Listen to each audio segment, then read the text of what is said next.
At this time, please join me in welcoming back to the podium tonight's MC, Vice Chair and 2015 Outstanding Business Leader, Mr. Steve Medencia.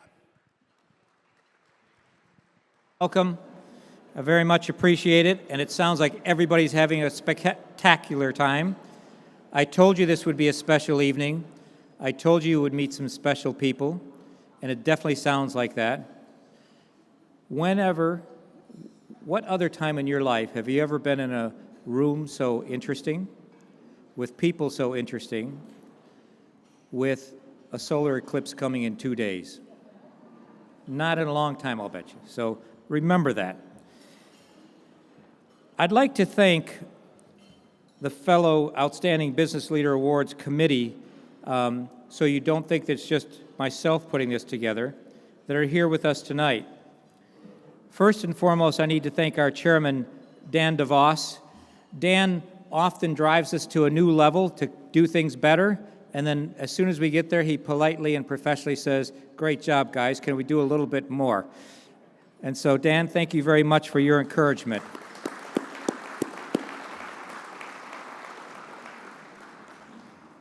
Carol Williams. Carol comes to these meetings all the time with the wisdom that we're always looking for. Carol gives the insights, the thoughts, in the same manner that she does when I play golf with her. So I think that she's so valuable to have on our Outstanding Business Leaders Committee. So Carol, thank you for your commitment as well.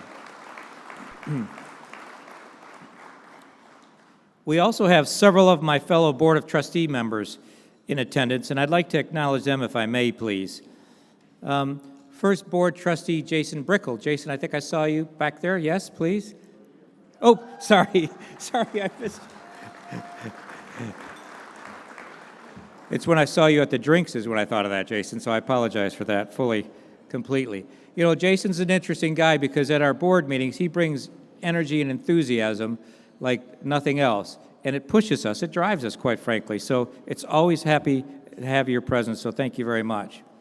Our board chair, Jennifer Panning, straight in front. Jennifer.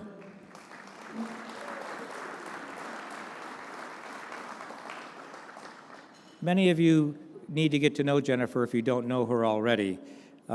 Sometimes a chair of a board does it because they really want PR, publicity, or something like that. Jennifer does it for one reason, her passion for Northwood and free enterprise. And that's something that's driven this board, I think, to be the best board around. So Jennifer, thank you for everything that you do for the university. And again, we have to salute Dan DeVos once again because he does his great job on the board, pushing us on the board as much as he pushes us in our Outstanding Business Leaders Committee. Rick Gerlinger. Rick, I saw you earlier today, but I didn't see you this evening. I know you're here somewhere. There you are. Thank you, Rick. Rick is the guy on the board that takes the most complex issues and simplifies it so even somebody like me can understand them. So I very much appreciate that, Rick. Thank you very much for everything you do for the board, no doubt about that. Graham Williams, right down in front. Graham's done a number of wonderful things in his life, let alone gives us all sage advice at the board. He's married a wonderful Northwood alum that we all love to be around as well. So Graham, thank you for your contributions. Rob Wilson. Where did I see Rob? There's Rob. Hey, Rob, how are you? The best part, I think, about Rob in a board meeting is that when we're all thinking about something, he comes in with a different angle and says, have we ever thought about it this way, guys? Have we ever thought about doing it like that? And that has helped us each and every time. So thank you, Rob, for those contributions. And of course, Trustee Emeritus Lit Harris. Lit, could you please say hello to everybody?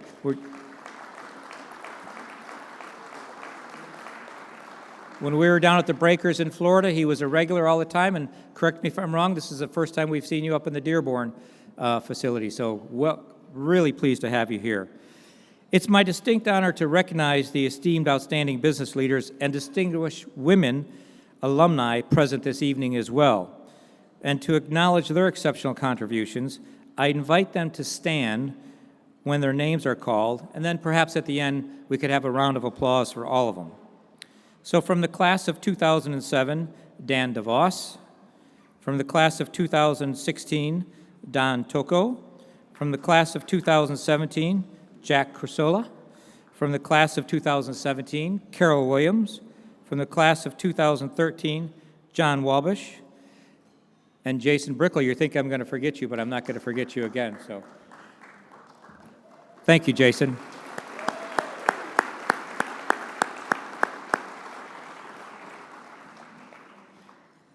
And I did. Mark Chupin. Where are you, Mark? I saw you. I have these French fry lights in my eyes, so I can't see that well, so I apologize for that.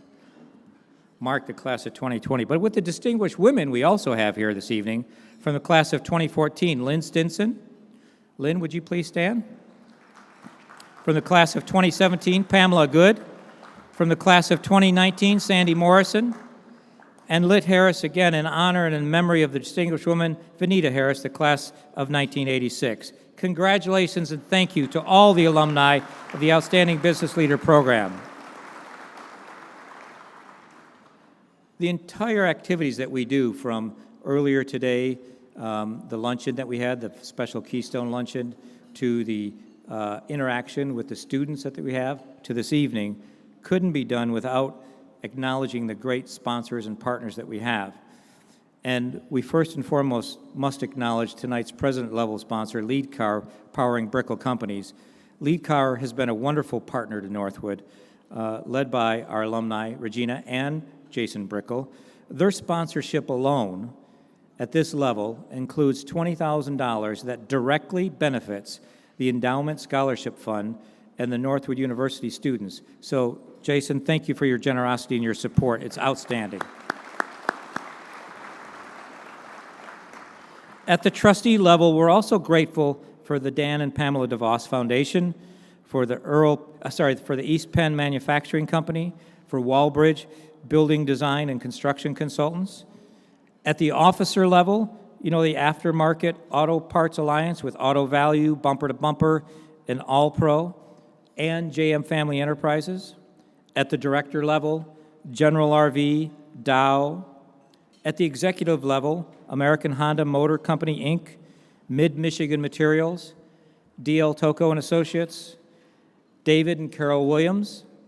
At the shareholder level, Bork Services, the Beherd Family Foundation, Capital Insurance Group, Robert Mohila, Rick Case Automotive, Cox Automotive, Epicor, Patty and Dave Kepler, Kathy and Dan Langen, in honor of Chris Pruitt, Mariano Rivera Honda, Mima, in honor of Chris Pruitt, Chupin and Sons, Inc., Dr. Graham Williams and Jennifer Williams, and at the ambassador level, the Exchange Bar and Grill, Fabiano Brothers, Roger McCallum, in honor of Chris Pruitt, and Wilson Automotive. Thank you, one and all. We could not do what we do without your support.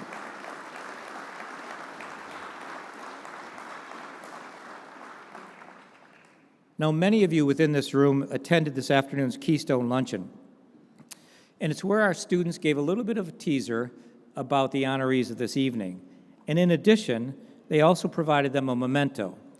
And that memento bears on the inscription, the Northwood Code of Ethics. And it's a cornerstone of the Northwood experience, and you'll hear quite a bit about it tonight. The code is conveniently summarized by the acronym FRESH AIR. Again, you'll hear a substantial amount about it, but the memento was made as a tangible connection to the Northwood idea. And it's offering a consistent reminder of its core values. The lunch truly set the stage for an exciting day of celebrating these outstanding achievements, I think. And we're so pleased that so many of you here this evening were able to attend. And we are grateful to the Northwood students that really traveled a great distance to be here this afternoon and this evening to share in this experience. So I think it's only appropriate if we ask all the Northwood students, please rise so we can give you an ovation.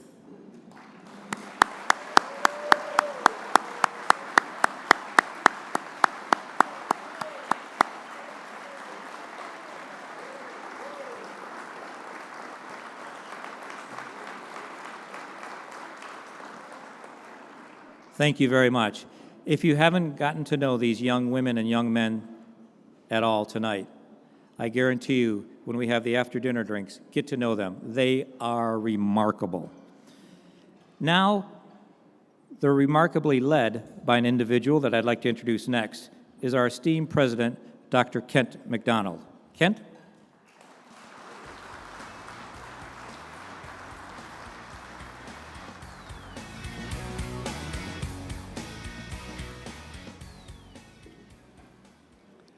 Sounded like walk-up music. Thank you, Steve.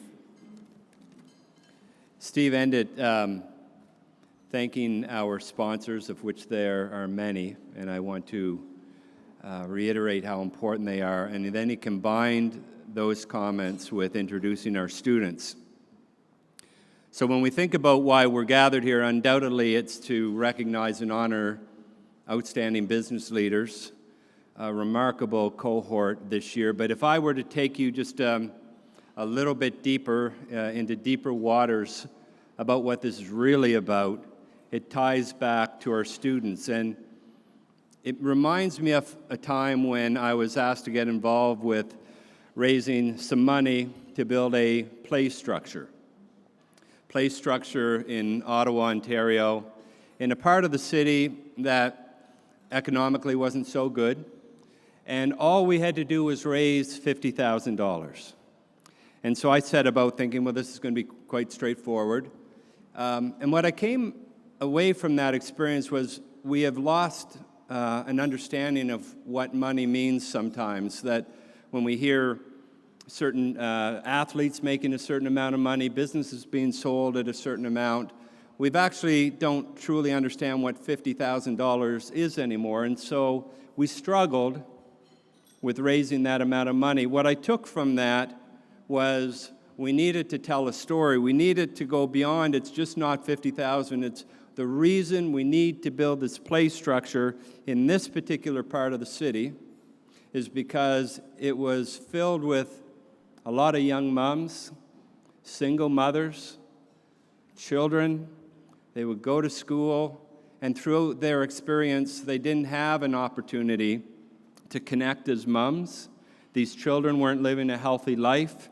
And when we started to talk about the reason we're going to build this play structure is that these mothers can connect with other mothers, that they get back in social, that they start feeling good about themselves as young kids who might just go home and watch television, could get out, get on the structures, play, interact, and all of those things. And we easily raise that amount of money. And so when we gather here tonight,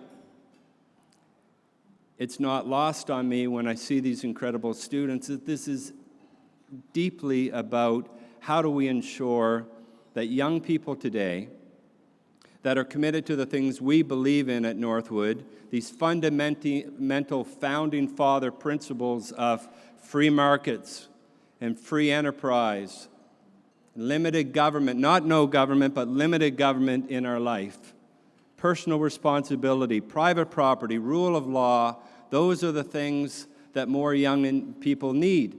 And yet, as a private university located in the middle of the state, we're aware that it's expensive for a number of students. And by way of raising money for scholarships, the fact that we have sponsors here, the fact that you're here tonight, you're not just celebrating outstanding business leaders, you actually have the ability to change lives.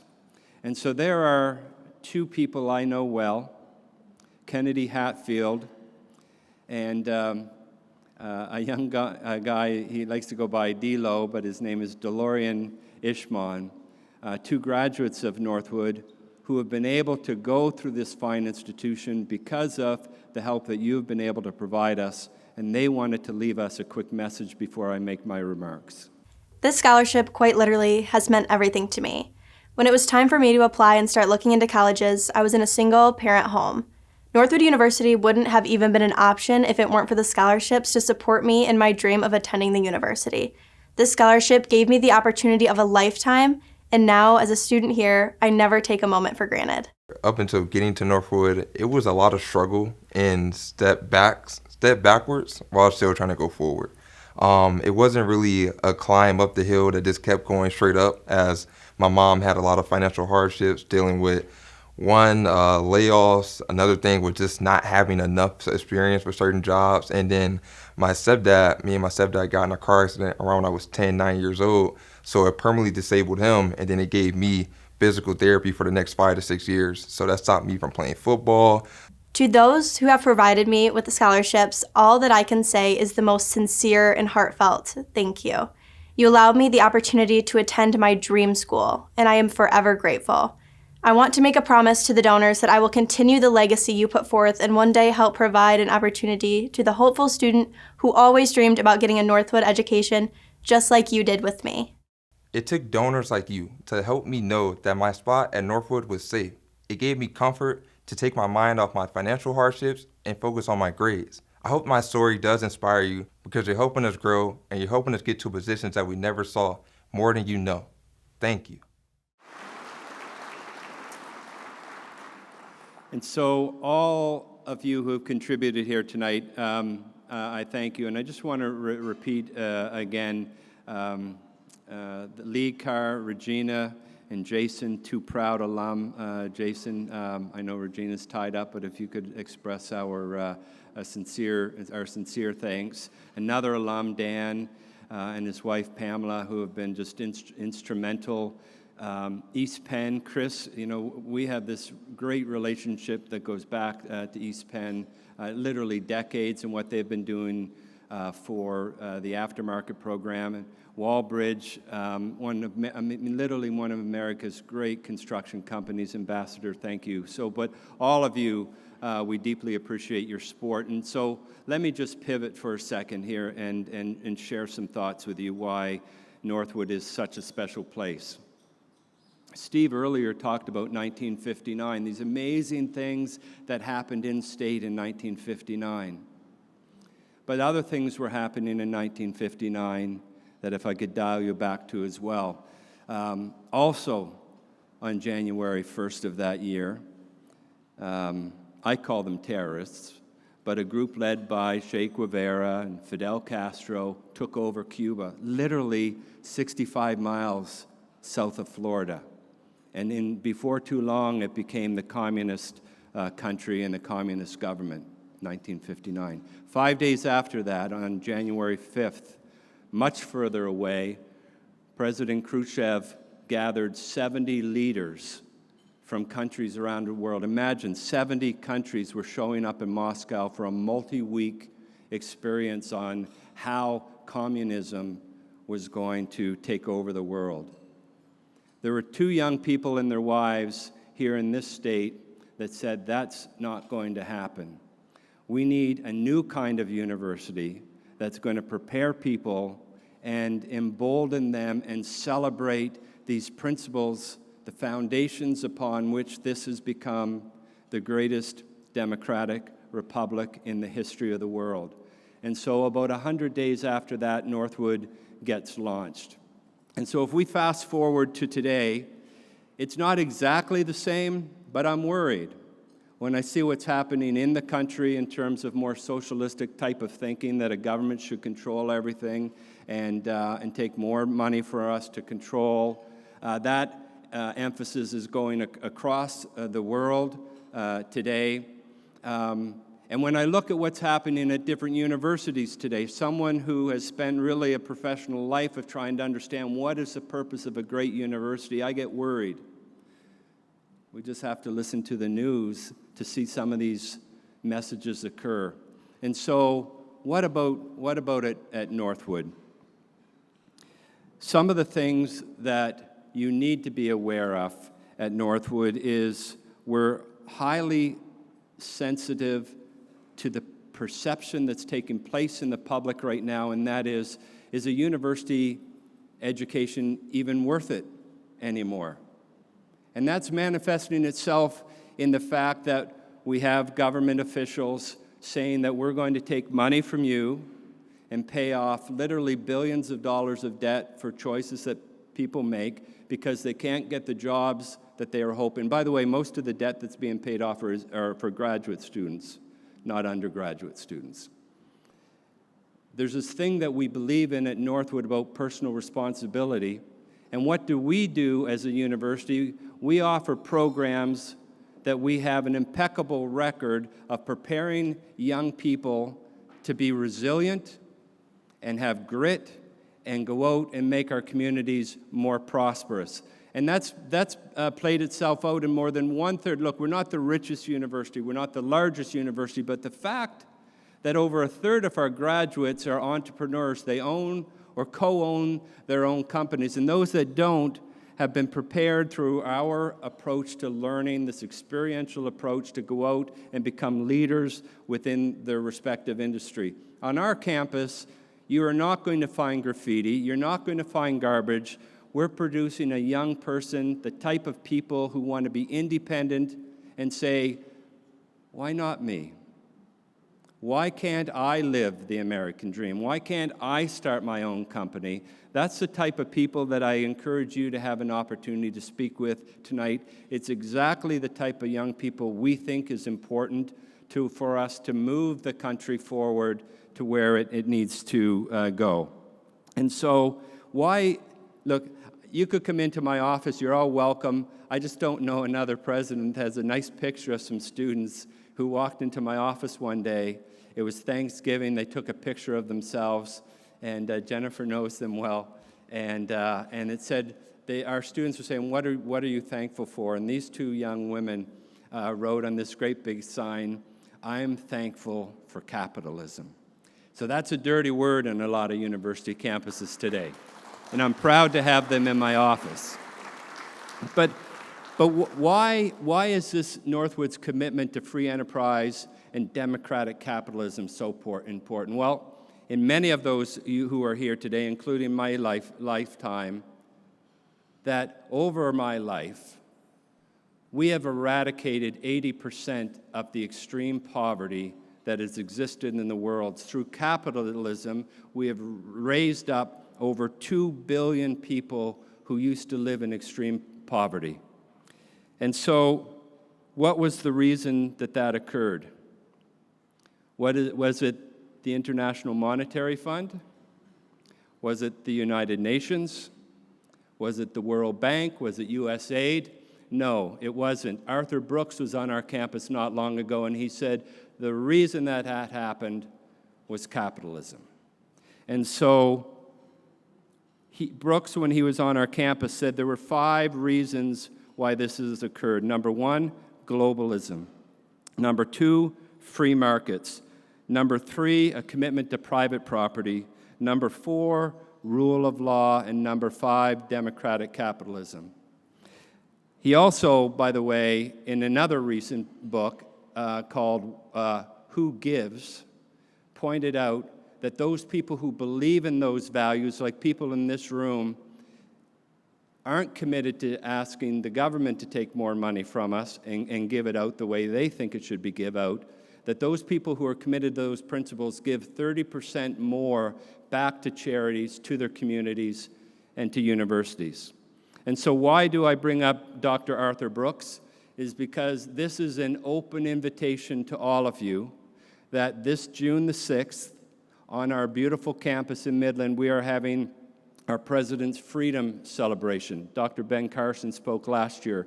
Dr. Brooks is coming back onto our campus, and as a bit of a teaser, we are going to have some remarkable announcements that evening. Remarkable announcements of gifts to people saying, we need more Northwood, we need more Northwood graduates. This is the type of university that I'm going to commit money to. And number 2 is we're going to be announcing some very important academic changes, some further investments in those in the automotive mobility aftermarket. You will be thrilled with the announcement in the direction that we're going so that we maintain our leadership role in advancing that multi-billion-dollar industry. This is an important event for Northwood. I'm so grateful to our outstanding business leaders. I'm so grateful to our faculty and staff that make this just an incredible place to work, our alumni, our donors, but more than anyone, I'm grateful that somehow we are able to attract these incredible students that will someday, I hope, be sitting where you are and making sure that this remains the greatest republic in the history of the world. Thank you very much.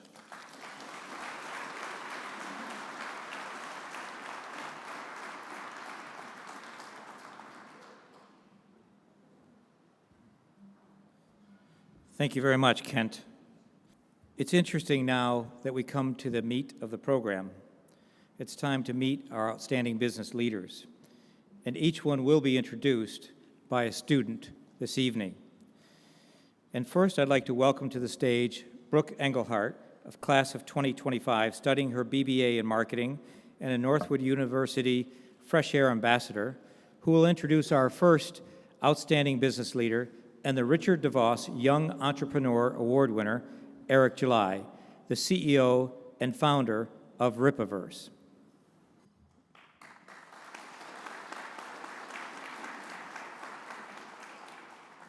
Good evening, distinguished guests. My name is Brooke Engelhardt, and I am currently a junior at Northwood studying digital marketing. Tonight, I have the honor of speaking to you about an imaginative entrepreneur, a passionate advocate for creativity, and a trailblazer in the world of comics, Eric July.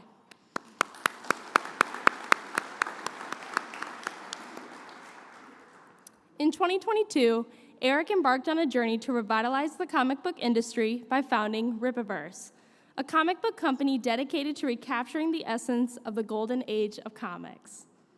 With a passionate desire to bring back the glory days of the comic book industry, Eric envisioned Ripaverse as a sanctuary where readers could immerse themselves in unforgettable tales, escape the pressures of everyday life, and experience the magic of storytelling in its purest form. Ripaverse started with a bang.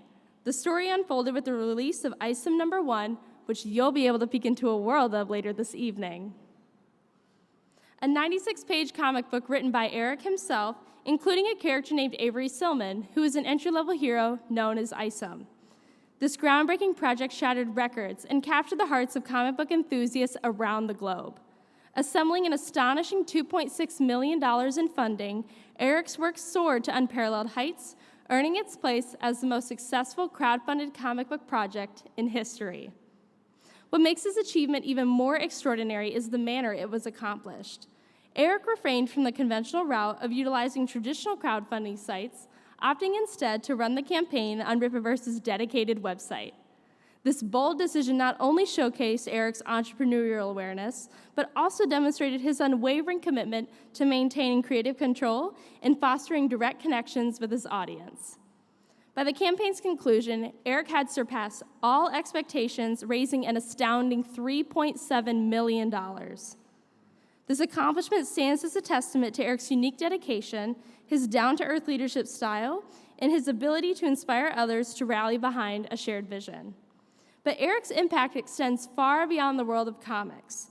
He's a voice of reason and a champion of individual liberty. Through activism and advocacy, he tirelessly fights for justice, equality, and freedom, challenging the status quo and empowering others to stand up for what they believe in. That might rub some people the wrong way, but at Northwood, these ideas are also encapsulated by the Northwood idea and our approach to learning. Therefore, we are ecstatic to honor him. In Eric, we find not only an inspirational business leader, but also a compassionate trailblazer, a creative genius, and truly inventive. His journey serves as a reminder that with passion, perseverance, and unwavering determination, anything is possible. And I'm excited to highlight someone that I found so inspiring to my educational process too. In a world often filled with division and discord, Eric's commitment to dialogue and understanding serves as a beacon of hope. He recognizes that true progress is achieved not through confrontation and conflict, but through empathy, compassion, and a willingness to listen to one another's perspectives. By fostering open and respectful conversations, Eric encourages us to find common ground, bridge our differences, and work together towards a brighter future for all. As we celebrate the remarkable achievements of Eric and Ripaverse, let us be inspired to pursue our own dreams, to break barriers, and to create a brighter future for generations to come. Please welcome me in recognizing the 2024 Richard DeVos Young Entrepreneur Award winner, Eric July.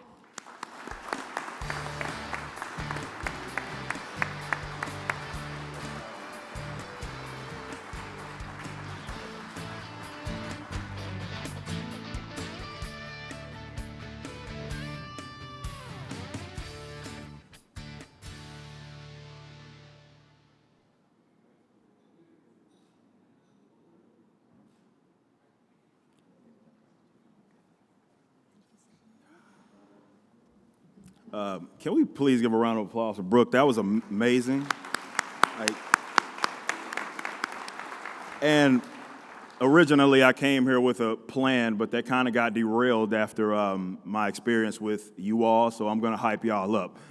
I usually do these sort of events and speak at colleges, and this, hands down, has been the best experience that I've had.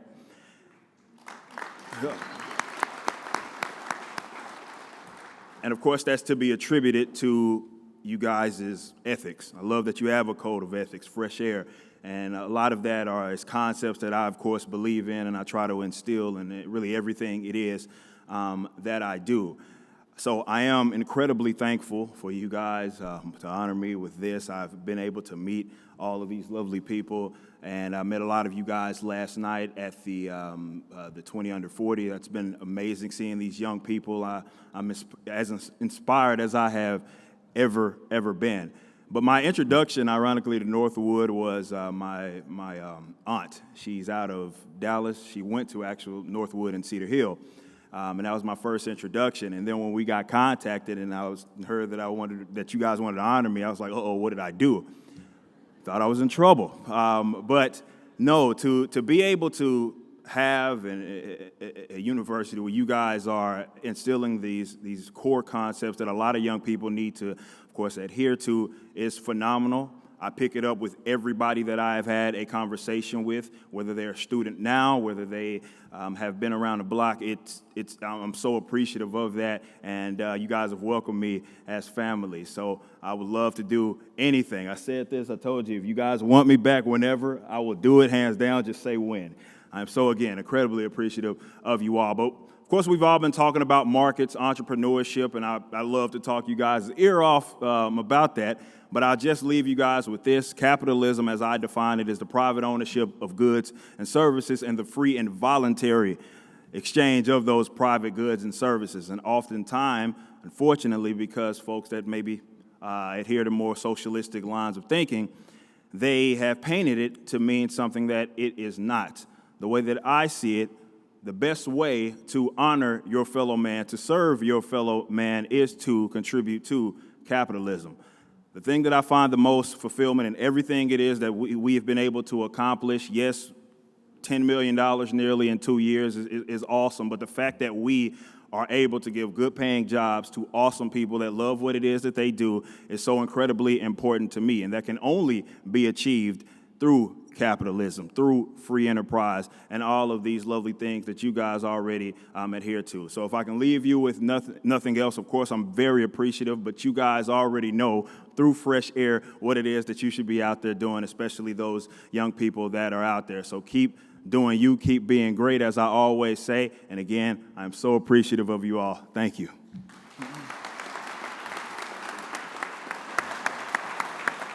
Thank you, Brooke. And congratulations again, Eric, a true creative trailblazer.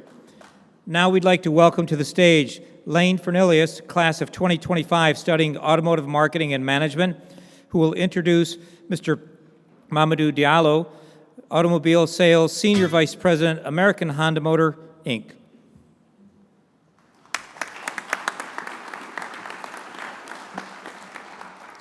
Good evening.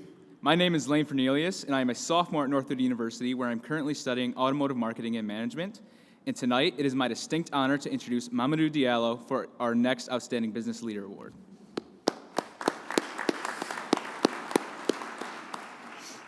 Mamadou Diallo currently serves as a Senior Vice President of American Honda Motor Company. Mamadou joined Honda back in 2001 through the company's national trainee program, and through hard work, dedication, and persistence, he continues to inspire his colleagues, his family, and even me. Mamadou shared with me that he initially didn't even have a passion to join the automotive industry out of college, and instead he wanted to work in the banking industry. Yet all that changed when he said he discovered his passion for the automotive industry by accident. After being offered the opportunity to join Honda, Mamadou fully embraced it, and this taught him a very valuable lesson. In life, you must be flexible and willing to adapt, because our twisting paths are unpredictable, but they always eventually overlap. Mamadou loves the auto industry because he is dedicated to making a difference in people's lives, from his colleagues to the dealers Honda works with, all the way to the people that drive Honda cars. Mamadou finds so much joy in seeing other people succeed in life and strives to help others reach their goals. One thing Mamadou values immensely is the idea of the American success story, because he himself is an American success story.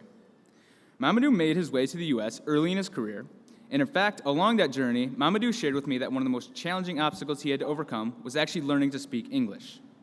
But with hard work, dedication, and perseverance, Mamadou has faced countless similar obstacles and has ascended to his current position, showing us that our American success stories are also achievable. He values the freedom that we have in the United States because he believes it allows us to truly blossom and try new and different things, thereby encouraging us to grow and succeed. Consequently, this is why I can relate to him on so many levels. I study in the Automotive Marketing and Management program at Northwood University because this American success story spirit is at the core of our shared educational philosophy. We are inspired by Mamadou's leadership because he always emphasizes on sticking to his core values: growth, excellence, and helping others to succeed. His father told him from a very young age that in life, there will be many challenges you face, and you may not always have the right solution. But you must believe and trust in yourself. He shared with me that finding the solution always equates with doing the right thing, even if that solution turned out to be the incorrect one. Mamadou lives by this saying and believes that it is very important to strive to win, but he believes you should never strive to win at all costs. You must always do the right thing, even if it means sacrificing winning. Throughout his career, Mamadou has accomplished a lot, but he does not boast about his professional accomplishments because he is very team-oriented, and his successes are directly related to the team's successes. With Mamadou, he will never say, "I accomplished this." He will instead always say, "We accomplished this." He understands that we are much more powerful when we come together and collaborate rather than if we just worked alone. Mamadou, above all the accomplishments he has achieved from a professional standpoint, is ultimately most proud of the achievements and love for his family, and he cannot wait to see what the future holds in our collective American success stories. Therefore, without further delay, please welcome me in recognizing our next outstanding business leader, Mamadou Diallo.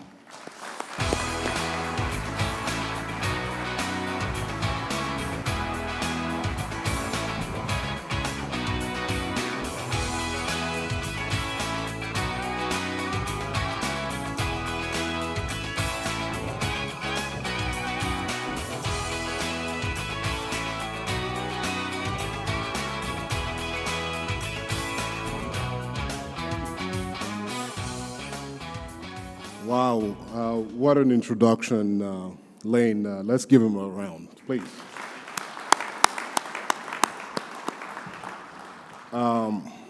It has been an amazing day. To be frank, I didn't expect this to be this emotional for me.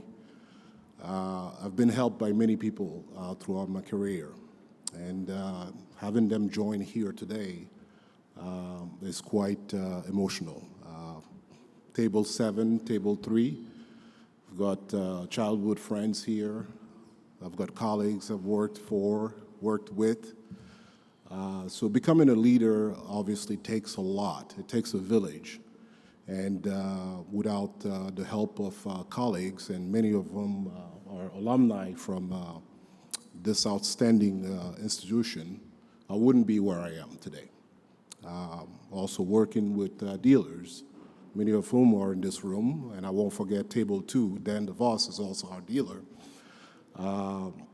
It is just a wonderful place, and it's such an honor to be here and recognized for the work I've done. Moving forward, I think this gives us a great opportunity to continue to collaborate with Northwood University. A lot of the alumni and some of the brightest people in our industry, at least some of those that I've had the opportunity to work with, have truly made a difference in the organization I work for. So having that possibility in the future and be more involved is just a tremendous opportunity. I wanted to really say to all of the Northwood students this morning, and this luncheon was quite amazing. These young students are so sharp. Some of them really challenged me in terms of some of the questions One even asked me which one was my favorite car, and as I was quick to respond, he asked me, what's your least favorite car within Honda? Well, now that's a hard one to answer, but I had to find. But that's to tell you how sharp and quick they are. So, but it left me with a sentiment of hope for the future, because it tells you that the future is in good hands, and whatever we can continue to do to support that free enterprise, that's what we'll continue to do. So, thank you for the honor. Thank you all for being here to honor us, and to all the fellow honorees. Thank you.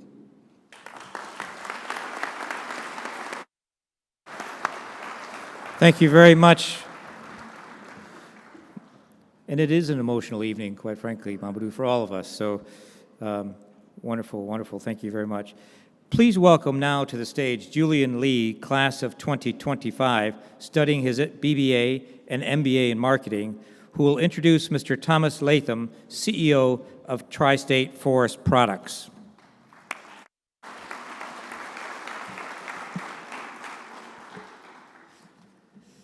Good evening, everyone. My name is Julian Lee, and I am a sophomore at Northwood, studying marketing, playing varsity soccer, serving as the president for American Marketing Association, and an opening attorney for Northwood Mock Trial. I might be younger, but in my short time at Northwood, I know a risk taker when I see one. When I had the pleasure of speaking with our next outstanding business leader honoree, some of the most notable things he mentioned were the chances he took to reach where he is today. We all have taken many risks on our trip here this evening. There are even some of us who drove 20 miles per hour over the speed limit on I-75 just to get here on time. In this theme of daring action, please let me introduce you to an audacious leader and risk taker, Tom Latham.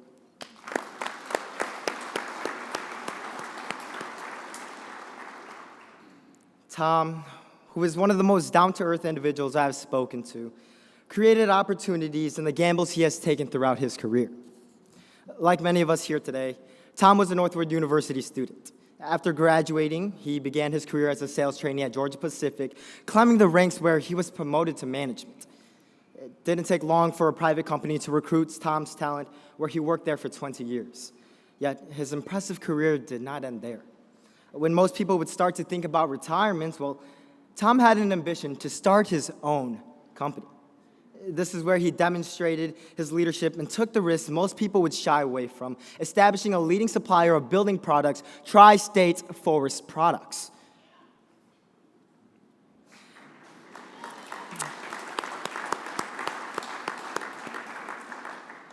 Currently, Tom's leadership has helped Tri-State grow with locations in areas such as Saginaw, Gaylord, Grand Rapids, and throughout Ohio, Indiana, Kentucky, and Tennessee.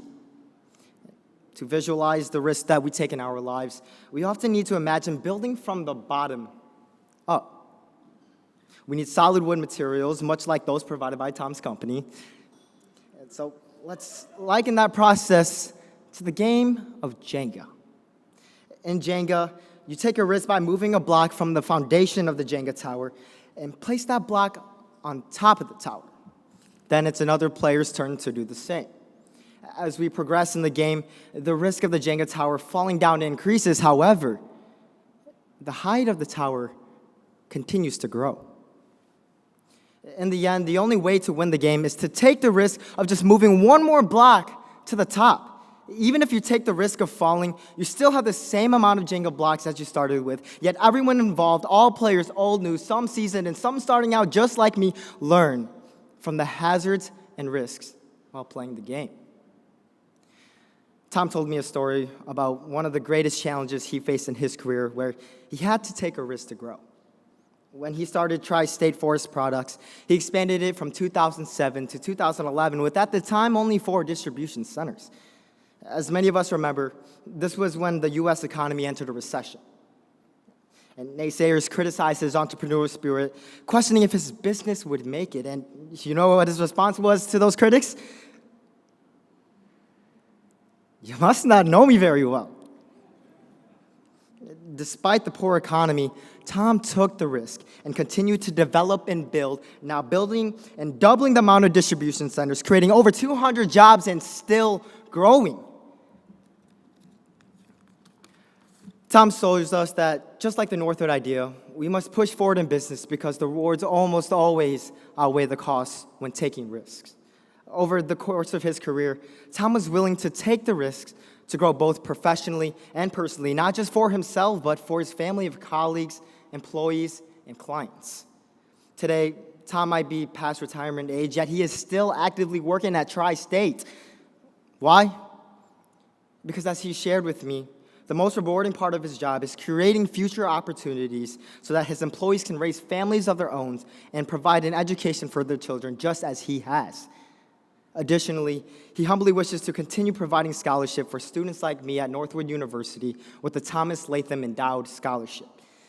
Tom shows us through his actions that maybe speeding on the highway isn't the safest option, but like Jenga, we can build and maneuver our business to grow successfully with reasonable risk.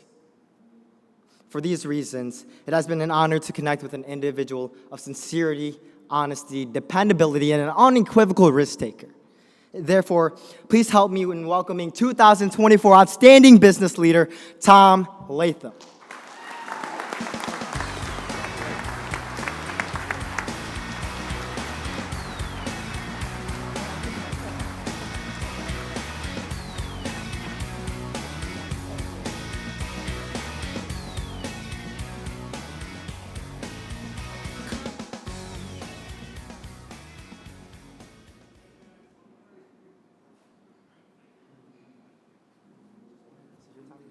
Yeah, I'll say.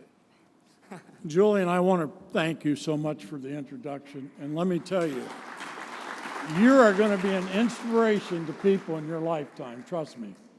I'm so proud of you, and I'm so proud of the students at Northwood. I also wanted to thank Brian Parr, who has been courting me for I don't know how many years. I think the first time he courted me might have been 2012, 13, I'm not sure. He came to our office. I don't even know how he found my name. But since then, and they wanted me to do this years ago, and I really, it means more to me to get the letters from the students that I provide scholarships to. Awards don't mean a lot to me. I appreciate it. I also would like my family that is attending, my son, Rob, who's the president of Tri-State now, and he'll take the company forward or sell it, whatever he decides.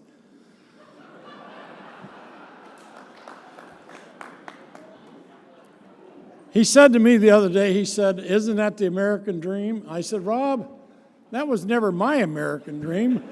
My American dream was to create jobs and not to build a company and sell it 2 or 3 years later." So, but I love you, son. My beautiful wife, Diana, who let me work tirelessly for hours and hours at a time, and we went through a lot of restless nights. We didn't know if we'd be in business or not.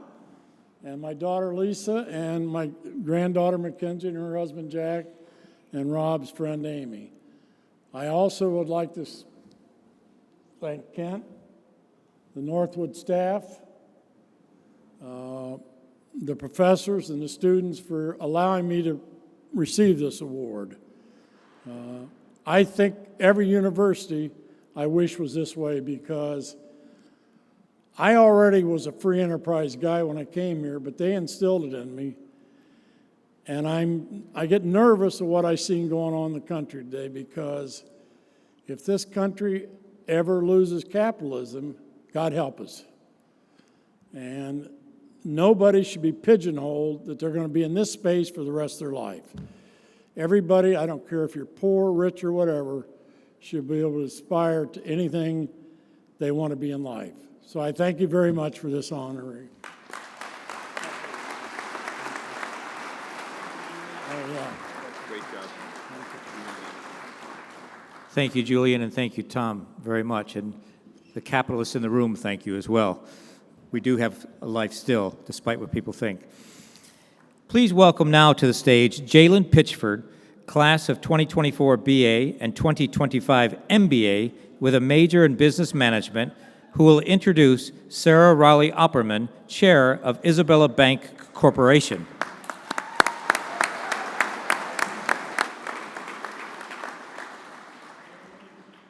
Good evening, everyone. My name is Jalen Pitchford. I am a senior football player at Northwood, studying business administration management, and I am a fresh year ambassador for the university. This means that I enjoy connecting and talking with people a lot. Tonight, I would like to honor our next nominee for Outstanding Business Leader by sharing some of her wisdom and even some powerful quotes by her. Esteemed guests, colleagues, friends, future leaders, the chair of Isabella Bank Corporation, Sarah Raleigh Opperman.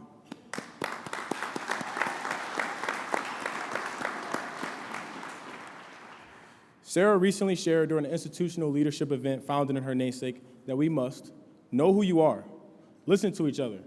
That is the core to personal leadership, and that is the core to every relationship that you'll have for the rest of your life. Sarah's vision for leadership almost seamlessly overlaps with the Northwood idea. She has helped in training, educating, and developing students to become better citizens. As a business executive with more than 40 years of professional experience, including a diverse range of business leadership and roles of giving, Sarah has served as the elected chair of Board of Directors for Isabella Bank Corporation for many years. Previously, she was with Dow for nearly 30 years and was honored with the Genesis Award, Dow's highest recognition for leadership. Sarah also served as interim president and CEO of the Midland Business Alliance, the Midland Chamber of Commerce. She is also on the Herbert H. and Grace A. Dow Foundation Board, with the My Michigan Health Foundation, the Michigan Baseball Foundation Board, the Midland Contemporary Review Club, the United Way of Midland County, and the Midland 100 Club. Yes, these accomplishments are vast and a lifelong, far-reaching legacy for us all. Yet early on, as a first-generation U.S. citizen whose parents immigrated to the U.S., Sarah began writing at a small newspaper in Frankenmuth, not knowing that her love for studying journalism and business at CMU would eventually result in an award of an honorary doctorate. Sarah shared with me, I liked learning about the people and their stories so much that it became a passion for the rest of my life. And she continues to write and speak, even ghostwriting a book recently. While leading, Sarah's model for success is to leave everything and everyone with better than you found it. Everything you touch, whether it's an individual, an environment, or if even a project, leave it better. With the development of people, Sarah's words were, if working with colleagues and watching people grow, strive for new accomplishments and making improvements together. If you want to see the passion, ask me about the people I've worked with. I live for that. If I can get my dream team together, keep building always, we're unstoppable. I support people that are building other people up. Beyond helping so many, Sarah told me that her greatest achievement in life is she is most proud of being a mom of her 2 sons and the partnership she's created with her husband, Dan. She said it's simple. Everything else will come and go, but family will always be there. That is my foundation. As a student at Northwood, and now in talking with Sarah, I recognize we can both connect in that. Our families give us the support to be better for our communities and in our roles professionally. We even talked about Go Mad, Northwood's response to students making a difference. Sarah and I bonded in that regard too. Sarah said that integrity and taking care of others matters. I have this same need to contribute. I have to go do something to go make a difference. She also taught me that when challenges arise, whether in the banking industry, in the community, as a student, or even while playing football, that we have to keep looking to the future. Sarah joked that she's not necessarily a accounting genius, even though she is a prominent figure in the banking industry, but we can always look to what's next. We can ask ourselves, how can we help, and what can we offer to encourage each other? Another quote Sarah shared stemmed from the Hippocratic Oath, stating, first, do no harm. Don't screw stuff up. To me, she said, that is the passive, but I like the active. You create a legacy just by focusing on making things better. That's something I really support too. So I have to tell you, if you haven't noticed, I'm big on quotes too. For me, Jalen, my big thing is to remind others and myself that I will do my best to be the best. Sarah says something similar. If you believe it, do it. That's what I would like to impart on everyone here tonight. Sarah has shown me and so many of us that as business leaders, we need to strive for our best, and her lifetime of kindness, leadership, words of wisdom, and educational efforts have certainly created an endless ripple effect for all of us. Therefore, without further delay, please join me in welcoming our next outstanding business leader, Sarah Opperman.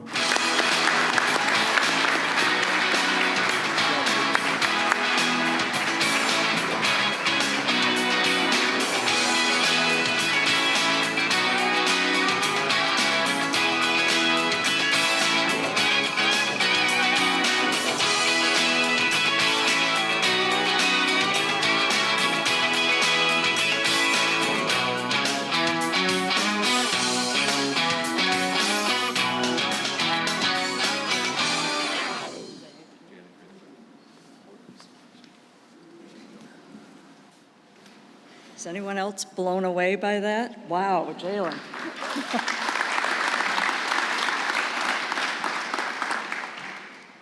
Dr. McDonald, trustees, the OBL Executive Committee, thank you so much for this recognition.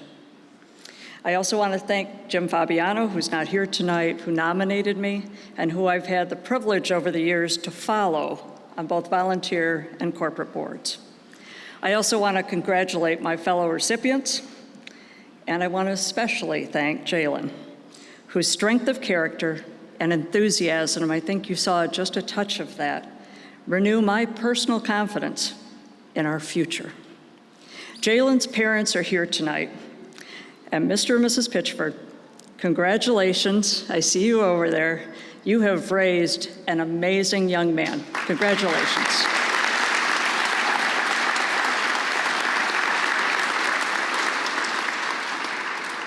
When I was a new employee at Dow, part of the company's employee development program was to ask, what motivates you? What inspires you? What drives you?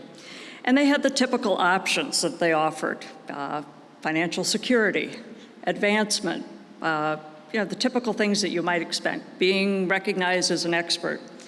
And while those dozen or so options, they all matter for sure, I opted for a write-in option, and those of you who know me wouldn't be surprised by that. What inspired me then, and what inspires me today, is working toward a goal with people of high integrity and who were driven to exceed. I wanted to run or pace with people and with teams that believed in and wanted the same thing. It's those dream teams, that's what I call it, and some of you have heard me say that, some of my friends that are here tonight, comprised of people who stand by you and who you will stand by, and the remarkable accomplishments that are possible when everyone is aligned and motivated. We all, each of us, have had those times in our life where we've had that dream team that was just phenomenal. So tonight I'd like to share several examples of some that I've been privileged to be part of. My first dream team was and is my family. My parents and my brother emigrated, arriving in Michigan from England shortly after World War II. They were driven not only to survive, but to thrive in this new country we called home. My big brother Carl, who is here tonight, was my first mentor. Has always both encouraged and pushed me to succeed. That team expanded when I met my husband, Dan. We will celebrate our 40th wedding anniversary next month, and I'm so thankful. So then we expanded our team a little bit more, and together we have two amazing sons and now a wonderful daughter-in-law, all of whom are here tonight. So Dan, Matthew, Thomas and Rachel, and Carl, you are my world, and they're at table 5.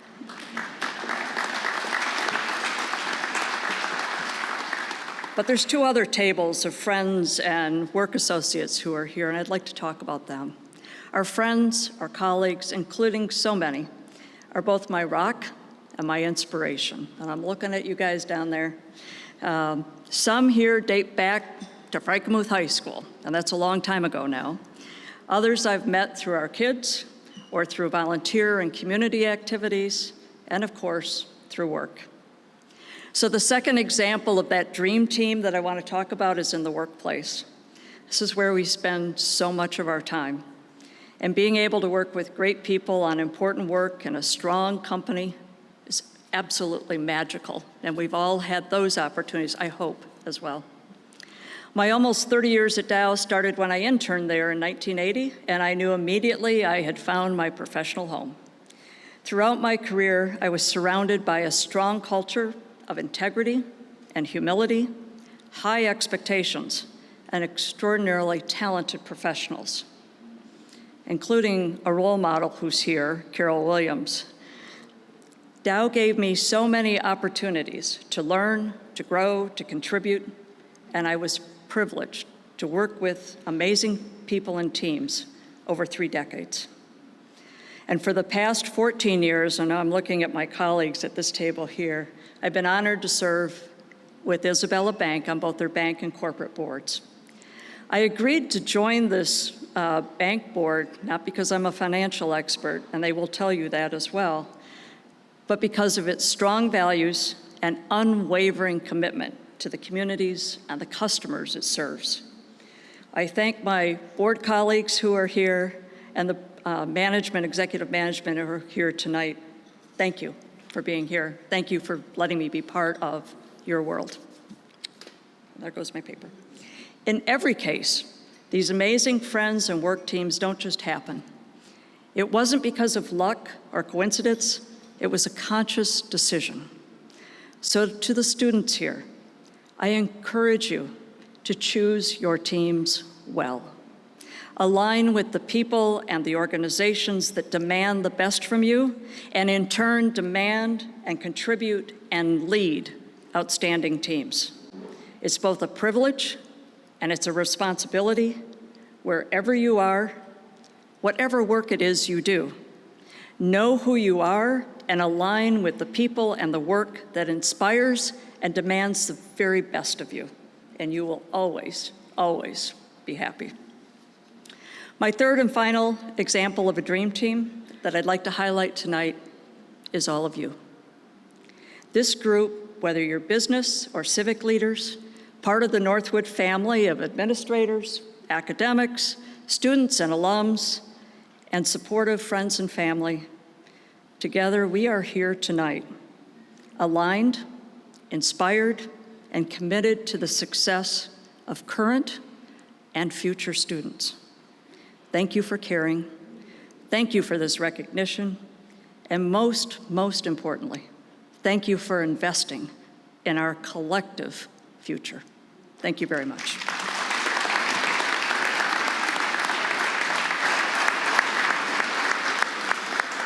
Thank you, Jalen. And congratulations again, Sarah, and welcome to the Northwood Dream Team. Really like that. Please now welcome to the stage Mays Guza, class of 2027, BBA and MBA in Hospitality Management, who will introduce Mr. Chris Pruitt, President and CEO of East Penn Manufacturing Company.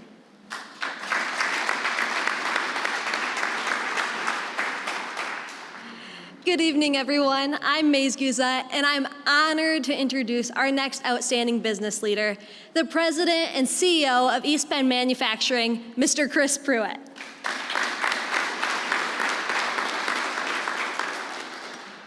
East Penn is a leading manufacturer of high-quality batteries and accessories for the automotive, industrial, marine, telecommunications, commercial, and stationary markets throughout Pennsylvania and distributed throughout the country. East Penn's slogan is, making the products that are helping to empower people's lives. Over the last 30 years that Chris has been a part of East Penn, he has progressed through the chain of command. Initially starting as a financial controller, and eventually in 2018, he was promoted to president and CEO of the company. Chris brings that charge, that energy, and that empowerment to our industries, just like a battery brings momentum to a vehicle. His career has been marked by multiple successes and promotions, including awards such as the Eugene L. Shirk Award for Community Builder, the Sidney D. Klein Award for Outstanding Community Service, the CFO of the Year by the Lehigh Valley Business Journal, and the Wilburn H. Duran Award in recognition of his outstanding work with the United Way. Chris is also a member of both the American and Pennsylvania Institutes of Certified Public Accountants, a current board member of the Reading Area Community College Foundation and the Shippensburg University School of Business Advisory Board. He is the past secretary and treasurer of the United Way of Berks County, the past president of the Children's Home of Reading, and the past board member of the YMCA, Big Brother Big Sisters, and the Children's Advisory Center in his community. Whether it is recognition for his community service or being asked to deliver the commencement speech for his alma mater, Chris does not shy away from the work. He keeps going, just like a well-charged battery. Everyone I've spoken to about him has shared how much of just a genuinely good person he is. In our conversations, Chris shared with me the prolific phrase, "Don't let obstacles overcome you. You overcome the obstacles." He truly embodies this mantra when facing every challenge, and he does so with respect, dignity, and in the spirit of being helpful. You don't always find someone as thoughtful and enduring as Chris every day. It is no mistake that Chris is continuing this legacy at East Penn. He will be the third individual from his company to be recognized as an outstanding business leader by Northwood, following in the footsteps of the late Delight Brigham, the founder of East Penn, and Dan Langdon, the predecessor of Chris. One of the things that distinguishes Chris is that he truly values the customers, employees, and other vast connections that he has made over the years of leadership at East Penn. And that is something that deeply resonates with me as a freshman studying hospitality management. Within these relationships, he is always sure to put himself in others' shoes and be empathetic. Today I learned that of the 10,500 employees that work at East Penn, he knows about 3,000 of their names. He even shared that the people are the reason that he has been part of East Penn for so long. This is the type of service-based approach that we highlight at Northwood, to be kind-hearted in our collaborative work, just as Chris has. As part of his balancing act, Chris has some other grand accomplishments. Namely, he and his wife, Robin, will have been married for 34 years this June. Yeah. He is also the proud father of two wonderful, well-accomplished daughters, Kelly and Lindsay. When you can't find him in the office, you'll either see him spending time fishing, like his trip to Guatemala, or playing pickleball, in the gym, or with his family enjoying the great outdoors, especially the beach. Between his family and career, Chris is living the American dream that so many students at Northwood are also striving for. At East Penn, what started as a goal of 100 batteries a day has evolved into a company that deeply values its customers and employees, while now producing over 140,000 batteries a day. So I invite you tonight, be like Chris. Be an enduring, productive leader and be that driving, well-charged force, providing humbling support anywhere you find the opportunity to offer it. To your colleagues, to your community, to your friends, and to your family. Northwood is proud to recognize Chris's accomplishments at East Penn and beyond, and the fact that he is simply a genuinely good person. Therefore, I am elated to recognize our next outstanding business leader, Mr. Chris Pruitt. You're welcome.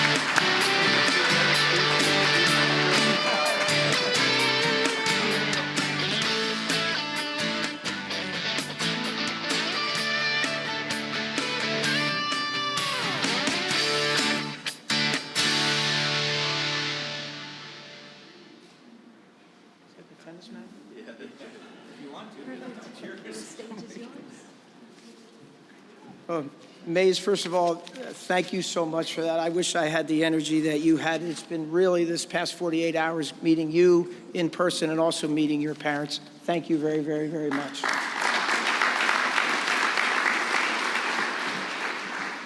You're infectious. It's crazy. First, to the other OBL honorees, congratulations to all of you, and past and present. It's been fun to get to meet some of you here for these last 48 hours. To Dr. McDonald, the trustees, the OBL committee, and to the students and to the faculty, thank you for what you do, as well as also thank you for putting this event on. The hospitality has just been tremendous. You make us feel even though we're not, you make us feel like superstars and so special. And guess what? Tomorrow we won't be special, and we'll go back to do the things that we do each and every day and just grind it out. May's mentioned this, and there's a little bit of karma, good karma, and I would not be standing here tonight if it wasn't for the 2 past honorees from East Penn. And it's kind of ironic. Our founder and owner, Delight Bridegan, and yes, that's his real name, Delight. He was honored in 2004, and I was invited to come to that presentation, and that's when it was in Florida. And then my predecessor, Dan Langdon, was honored in 2014. And so now, in 2024, I'm being honored. So I don't know what the heck happens in 2034, but I know somebody from East Penn will be honored in 2034. And I truly, sincerely hope this legacy continues. When I think about the Northwood idea of individual freedom, moral law, earned success, and the importance of free enterprise, I immediately think of East Penn Manufacturing. Delight, who I mentioned a minute ago, started the company in 1946 in a garage. And May said it, I cannot underestimate. His goal was to make 100 batteries a day. And I'm not talking about the small ones. I'm talking about the car batteries that all of you came here tonight in. And today, even though May said 140, this week we were making 150,000 batteries a day. And that's starting from scratch. We're not assembling stuff. We're taking raw materials, and that was Delight's dream of 100, and today we make 150. We have over 10,000 employees, 22,000 people on health insurance, and we have just about $4 billion in revenue. This 78-year journey has absolutely been about the free enterprise system and what you can accomplish if you work hard, reinvest back into your business, invest in your community, have a moral compass, have business and personal ethics, create a sustaining culture, provide family-sustaining wages and benefits, treat people great, and bring common sense to your job every day. Delight often said, the one thing that is not so common anymore is common sense. I love that saying. Another quote he would say, the day you want the money more than you want the machine is the day you decided to go out of business, but you haven't set the date. And then some of you may be thinking, what the heck did he just say? It all is about reinvestment back into business. The state of Michigan has been great for our business. We sell a lot of batteries in this great state because it's cold. We have a few distribution points in Michigan, and 2 people that run our Michigan automotive battery business and our operations are here tonight, Jeff Pruitt and Sam Shepard and their spouses. I thank you very much for being here. Also back in 2019, we purchased a company called Navitas in Ann Arbor. And John Sapp, the president of that company, and his wife are here tonight. And they make forklift products in a lithium fashion, as well as they make military applications. Some pretty cool stuff they make. Protects our country. And also Craig Allman and his wife are here tonight. And Craig is the vice president of engineering and R&D at Navitas. And then some of the people that are here tonight from our Pennsylvania operation is Pete Stanislasik, our chief commercial officer, Mark Huff, our assistant vice president of marketing, and a good buddy of mine that I've had the privilege of working with for 30 years, plus we went to college together, and I think he's the guy that maybe nominated me for this award, Doug Kubanak. And him and his wife are here tonight.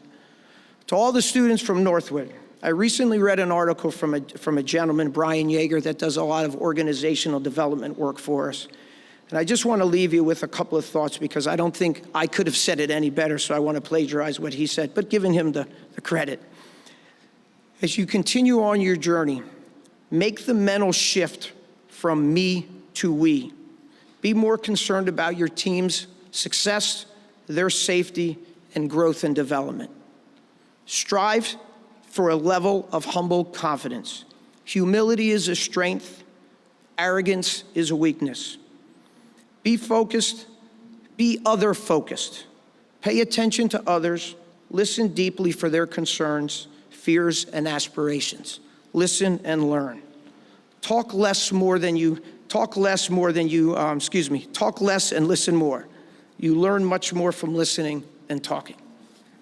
And last but not least, Mays mentioned my lovely wife and my 2 daughters. This is all possible, me standing here tonight, because of the wonderful family that I have. So in closing, I want to thank you for this award. I'm humbled, and I accept this award on behalf of all the 10,000 plus people at East Penn. Thank you for being here tonight, and thank you for your time. Appreciate it.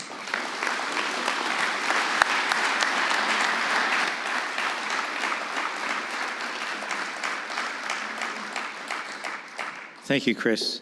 You may be our first pickleball recipient. I'm not sure about that, but we'll see that.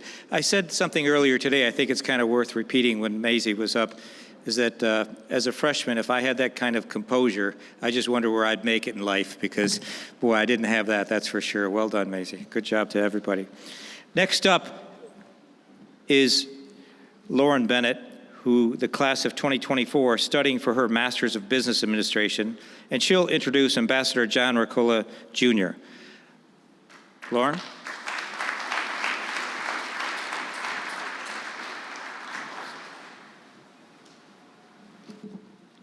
All right, I get to bring up the rear tonight. So, take a second and ask yourself, when was the last time that you took a risk? How did that risk affect where you are today? To partially answer these questions, I'd like to offer the following inspiring quote. Risk-taking is an essential part of leadership. It is both a science and an art. Some of it is innate. These words were shared by an individual who appreciates the challenge of a better life, a risk-taker that we are honoring here this evening. I'm proud to present to you all our next Outstanding Business Leader nominee, Ambassador John Ricola, Jr.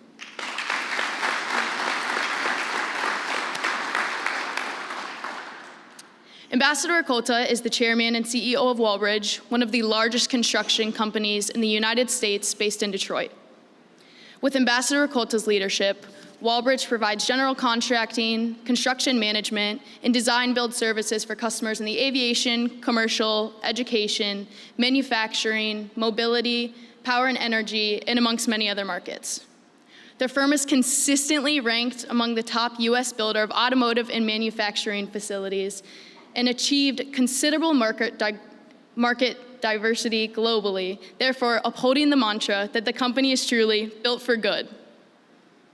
Ambassador Ricola, as his title indicates, served as the former U.S. ambassador to the United Arab Emirates from 2019 to 2021, where he aided in achieving groundbreaking peace accords across the country, solidifying the foundation for lasting diplomatic relations across the region, leading to more Middle East peace agreements signed in 5 months than the previous 25 years.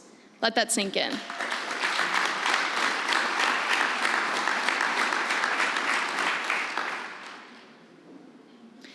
Prior to these incredible accomplishments, Ambassador Ricola served as the Honorary Consul General for Romania in Detroit, and recently, Ambassador Ricola worked tirelessly as the Commissioner of General Expo Dubai 2020 and has been honored with the Zayed II Medal UAE 2021, the United States National Security Medal 2020, the Michiganian of the Year 2019, the Urban Land Institute Michigan Lifetime Achievement Award 2017, the New Detroit Leadership and Race Relations Award 2015, the Woodrow Wilson Award for Corporate Citizenship 2005, and the Romania National Order of Merit 2000. Good luck to whoever has to say that next with this added award and nomination with it. With such incredible accomplishments, it may not be easy for the average person to understand how Ambassador Ricola became so successful. To me, a graduate student and a young business owner myself, as well as many more established people in this audience tonight, we may ask ourselves, how did he do it? What can I take away from meeting him and learning more about his illustrious career? To answer these questions, if you take one thing away from this added award and nomination, let it be this. Ambassador Ricola shows us that we must invest in our collective foundation by taking necessary risks. Whether it is in our infrastructure, our colleagues, our families, or our education, Ambassador Ricola shows us that our career choices can and do shape future generations for the better. These are the same tenets that we learn here and support at Northwood University. None of Ambassador Ricolta's accomplishments would be possible without his core values and his steadfastness to keep a level mindset regardless of the time, place, or setting of the world that he is in. His foundational lessons for us all include finding the balance in our physical well-being, ethical well-being, in our colleagues, and in our ultimate purpose in life. Just as so many craftspeople, carpenters, engineers, designers, and builders before him, Ambassador Ricolta has inspired us to continue maintaining our collective foundation through service, solidarity, and strength. We must seek out the level, help each other find our path to plumb, measure twice, cut once, and measure the footings together even if the work is dirty or hard. We need to take a risk on our collective foundation, just like Ambassador Ricolta has and continues to do by leading, educating, and striving for better, even when there is risk involved. Therefore, my last question of the night is this: how can we work together in building each other up so that we can help each other succeed even when risk is involved? Distinguished guests, it is my honor to present to you all a family man, a builder, a risk taker, a visionary, and a foundational leader across the world, our next 2024 Outstanding Business Leader, Ambassador John Ricolta, Jr.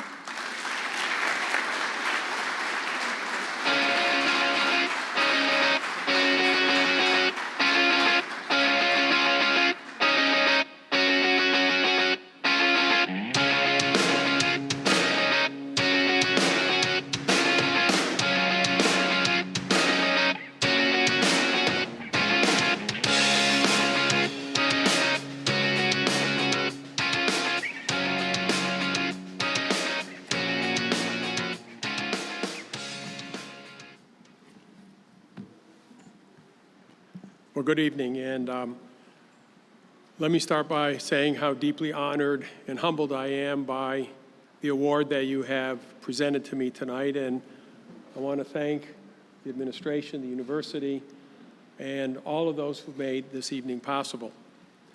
And I also want to mention that Lauren Bennett, who I've gotten to know over the last couple of months, is an outstanding example of what Northwood is doing for the future of both our country and the world today. I would be remiss if I didn't actually thank my wife, who's here. She will not allow me to tell you how many years we've been married. It's far too long. But she's been instrumental in helping me and assisting me along the way, more than just holding down the fort. She has a keen intellect, questions some of my risk-taking, and is a really good sounding board and has supported me in every sense of the way. And then there's also my Walbridge team that's here today. And my Walbridge team today isn't made up of senior executives. It's made up of the next generation. There are a couple here today, a couple of our employees that are only been with us a couple months, just recently graduated from university. And I think that's important because as I thought about what I wanted to say tonight, I realized that I am just a messenger. While the award is great and I'm honored to receive it, I'm just a vehicle. And I'm that vehicle to show the world that Northwood Institute is an organization and an institution that is bringing forth the future leaders of this world. And how do we about do that? We're doing that through this award and through the accomplishments of many, all of the companies that you've heard about, all of the fantastic things that we've done, but really the messenger is this group of students that are here tonight who actually have put this organization and put this event on. And what I want them to know how important it is for them to take forth all of the values, all of the fresh air ideas, the go mad symbol, go forth into the world and make a difference, because making a difference is an individual thing. Yes, individuals have visions, individuals have to build trust amongst their team members, but at the end of the day, that team is what makes the big difference. And so my hat is off to Northwood University for creating such a dynamic environment based on values, based on capitalism, and mostly based on individual freedom. So thank you very much for making me the messenger tonight. I'm honored to be able to do that. And my last thought is I stand between you and dessert, and so I'll conclude my remarks with that. Thank you again.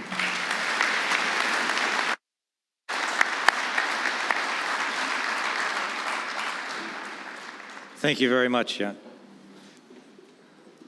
I'm sure everybody will appreciate that once they go to Afterglow and see what's happening. Lauren, well done. Congratulations again. Perfect job, perfect job. I think the only thing to do now is, first and foremost, to put our hands together for all the presenters and all the honorees tonight, because what a spectacular group that was, huh?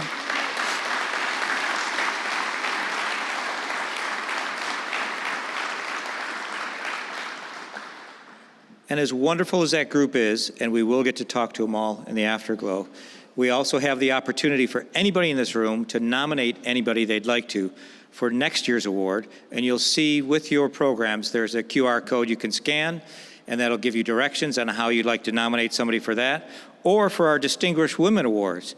You know, it's been 55 years that Northwood has been recognizing women for what they do for the community, in the arts, in business, and elsewhere. And I think it's very important to recognize that. So if you have somebody you'd like to nominate for that, please allow us to do that again. There is one final less than 1 minute video I'd like to show everybody. And with the assistance of the tech team, if you put that up, please, right now. My name is Trinity Birch. I am from St. Charles, Michigan. I'm studying fashion marketing and management, and I'm in my second year of the Accelerated Bachelor's to Master's program. And I'm a proud recipient of the Pamela Rowland DeVos Endowed Scholarship. Throughout my time at Northwood, I've had the privilege of working as a student ambassador and as a residential advisor in the dorms. I've had the honor of being a student presenter at the Distinguished Women's Gala, which honors women and their accomplishments in their fields, which is something I'm extremely passionate about. Being a first-generation college student, scholarships like this make it possible for me to attend this university. I'm so thankful that there are people who believe in Northwood's vision and believe in students like me. Thank you for this scholarship, and thank you for the opportunity to attend Northwood University.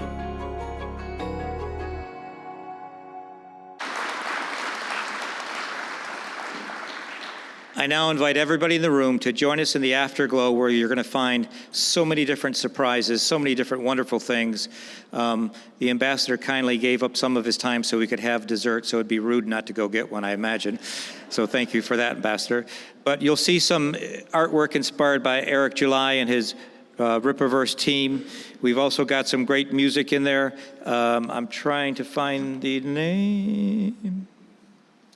Oh, Small Hours, the new album that came out from Chris Plum, who will be playing in there. Again, it's been my absolute delight to be your MC this evening. You're wonderful people. I've met most people in this room. If we haven't met, let's do it in the Afterglow. So thank you very much.